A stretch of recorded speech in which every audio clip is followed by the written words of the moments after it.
भारत सरकार द्वारा उठाया गया कदम जातीय जनगणना ये एक बेहतर पहल है और भारत में ये कदम पहली बार उठाया गया।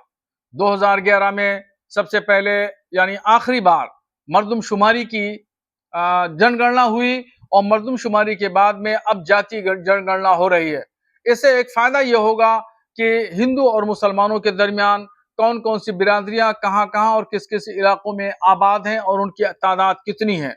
इससे सरकार बेहतर काम और बेहतर मंसूबा बना सकती है, योजना बना सकती है। और अच्छा ये होगा कि डाटा इकट्ठा होने के बाद सूरत हाल जो ज़मीनी सूरत हाल है, एग्ज़ैक्ट पोज़ीशन सामने आ जाएगी।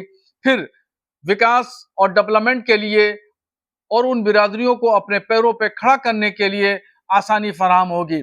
बेहतर ये होगा कि जब ये डाटा इकट्ठा हो जाए, तो फिर जो बिरादरियां पसमानदा हैं, पिछड़ी हैं, उनके उत्थान के लिए सरकार कदम उठाए। रह गई बात मुसलमानों की, तो मुसलमान तो सुबह कुआं खोदता है और शाम को पानी पीता है और उसकी स्थिति भी ऐसे ही रहने वाली है। सिर्फ रजिस्टर में नाम दर्ज कर देने से किसी की किस्मत नहीं बदल जाती। हाँ, उसके लिए गवर्नमेंट योजनाएं बनाए और उनको आर्थिक, सामाजिक, शैक्षिक तौर पर डेवलप किया जाए, तो फिर किस्मत बदल सकती है। मैं भारत सरकार के उठाए गए कदम का स्वागत करता हूं।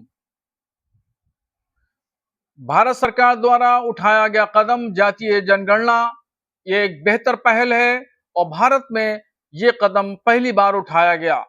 2011 में सबसे पहले यानी आखिरी बार मर्दमशुमारी की जनगणना हुई और मर्दमशुमारी के बाद में अब जातीय जनगणना हो रही है।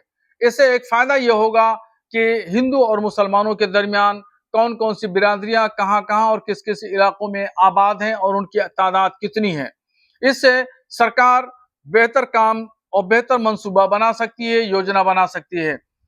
और अच्छा ये होगा कि डाटा इकट्ठा होने के बाद सूरत हाल जो ज़मीनी सूरत हाल है, एग्ज़ैक्ट पोज़ीशन सामने आ जाएगी। फिर विकास और डेवलपमेंट के लिए और उन बिरादरियों को अपने पैरों पे खड़ा करने के लिए आसानी फराहम होगी। बेहतर ये होगा कि जब ये डाटा इकट्ठा हो जाए, तो फिर जो बिरादरियां पसमानदा हैं, पिछड़ी हैं, उनके उत्थान के लिए सरकार कदम उठाए। रह गई बात मुसलमानों की, तो मुसलमान तो सुबह कुआं खोदता है और शाम को पानी पीता है और उसकी स्थिति भी ऐसे ही रहने वाली है। सिर्फ रजिस्टर में नाम दर्ज कर देने से किसी की किस्मत नहीं बदल जाती। हाँ, उसके लिए गवर्नमेंट योजनाएं बनाए और उनको आर्थिक, सामाजिक, शैक्षिक तौर पर डेवलप किया जाए, तो फिर किस्मत बदल सकती है।